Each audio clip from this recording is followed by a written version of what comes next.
ఒక చేప వేల కిలోమీటర్లు ప్రయాణించి తాను పుట్టిన చోటికే తిరిగి వస్తుంది. ఆ చేపే సాల్మన్. ఇది సాధారణ చేప కాదు. దీని జీవితం ఒక సూపర్ స్టోరీ.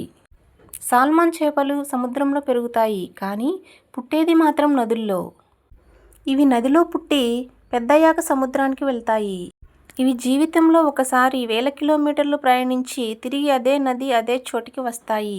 అది కూడా ఎలాంటి జీపీఎస్ లేకుండా వాటి స్మెల్ పవర్తో దారి గుర్తుపడతాయి.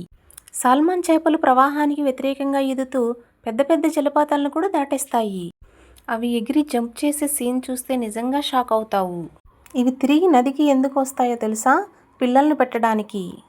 అది పూర్తయిన తర్వాత చాలా సాల్మన్ చేపలు చనిపోతాయి. ఇది ప్రకృతిలో ఒక సాక్రిఫైస్ లాంటిది. సాల్మన్ చేప మాంసం చాలా హెల్దీ.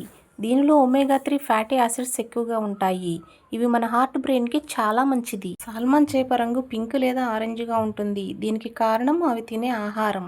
ఇవి ప్రపంచంలో ముఖ్యంగా చల్లటి దేశాల్లో ఉంటాయి. అమెరికా, కెనడా, నార్వే లాంటి ప్రాంతాల్లో ఎక్కువగా కనిపిస్తాయి. సాల్మన్ చేప జీవితం మనకు ఒక పెద్ద మెసేజ్ ఇస్తుంది. ఎంత కష్టం వచ్చినా మన గమ్యాన్ని చేరాలి.